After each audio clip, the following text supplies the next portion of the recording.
Hello সবাইকে, আমি আজকে রান্না করব পাঙ্গাস মাছ দিয়ে লাউ দিয়ে।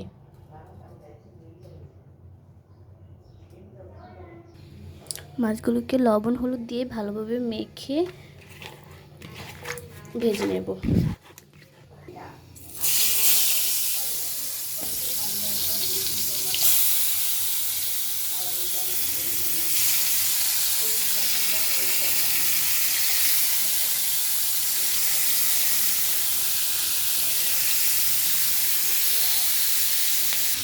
পাঙ্গাস মাছ যেহেতু ভাজার সময় ফোটে, তাই একটু ঢাকা দিয়ে ঢেকে দেব। মাছ ভাজা হয়ে গেছে, এখন তরকারিটা বসিয়ে দিব। প্রথমে দিয়ে দেবো তেল। প্রথমে দিয়ে দিচ্ছি পরিমাণ মতো সয়াবিন তেল, দিয়ে দেব পেঁয়াজ কুচি, মরিচ কুচি। এবার এগুলোকে ভালো করে ভেজে নেব।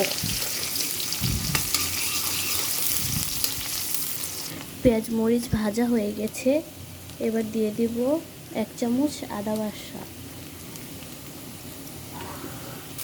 মশলা কষানোর জন্য দিয়ে দেব পানি, দিয়ে দিব হলুদের গুঁড়ো 2 চামচ, মরিচের গুঁড়ো 1 চামচ।